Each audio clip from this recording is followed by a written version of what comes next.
Hi, my name is Clay Lynn. I'm the rector at the Church of the Holy Trinity, and I am real excited about being with you today because I get to show you my Gingerbread Nativity set. Now, there's a couple things that I want to make sure that you know when you put your Gingerbread Nativity set together. And the first thing is that you've got all this frosting with all this color. You have got to be careful because you don't want to make a mess. So don't make a mess at home. What's that? What's that, Jill?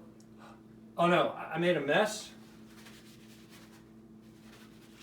Oh golly, I'm so sorry. Should we do that all over again? Okay, we'll just keep going.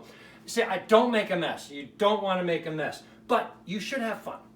And what I want to do is show you how I have fun with it. Because in our nativity set, it's got all of the pieces that tell us the story about Christmas. And you get to decorate them like the Mary and Joseph and all the rest. And then you get to put them actually into the manger. So that's what we're going to do. So the first thing that we need to have as well, it's a manger. So we probably have got to have some puppies. Puppies. Oh, that's a sheep. I didn't make a very good sheep. I never saw a sheep with like a big black nose.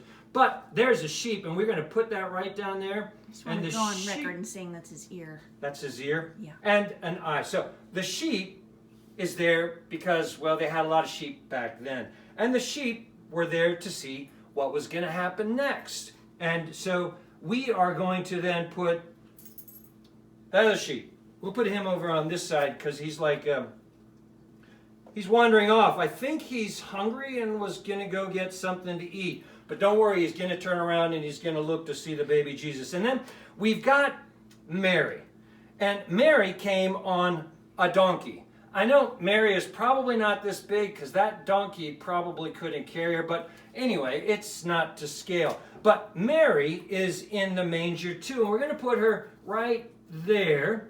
And she's going to stand right up and she's going to be looking at something. And I don't think you yet have seen what she's looking at, because I'm saving that for last.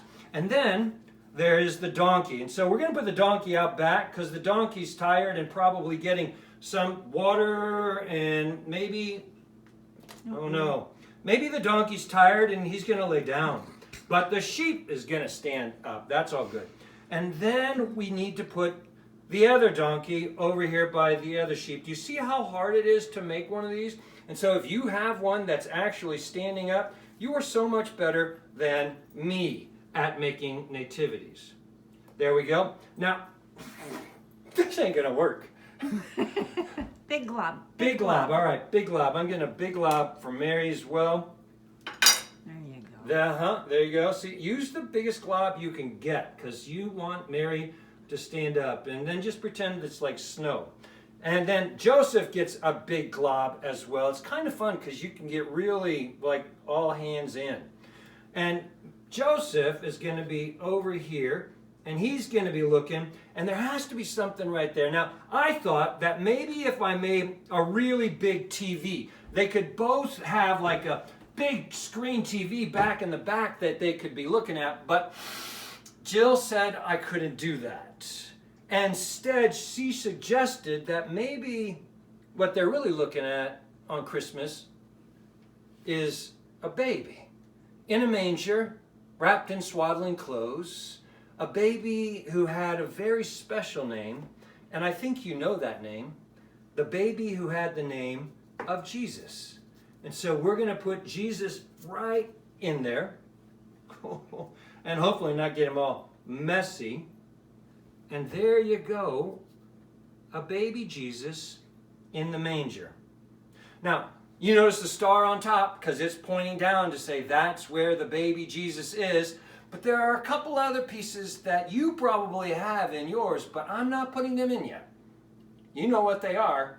The wise men and the camels, they're going to come a little bit later. In fact, this manger scene is going to be finished on December 27th. That's the Sunday after Christmas, because at 10 o'clock in the morning at our church service, I'm going to do a children's sermon that actually brings all the rest of the pieces together and tells you why this nativity scene matters for you and me today.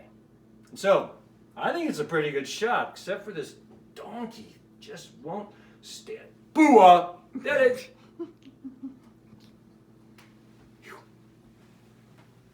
That's harder than it looks.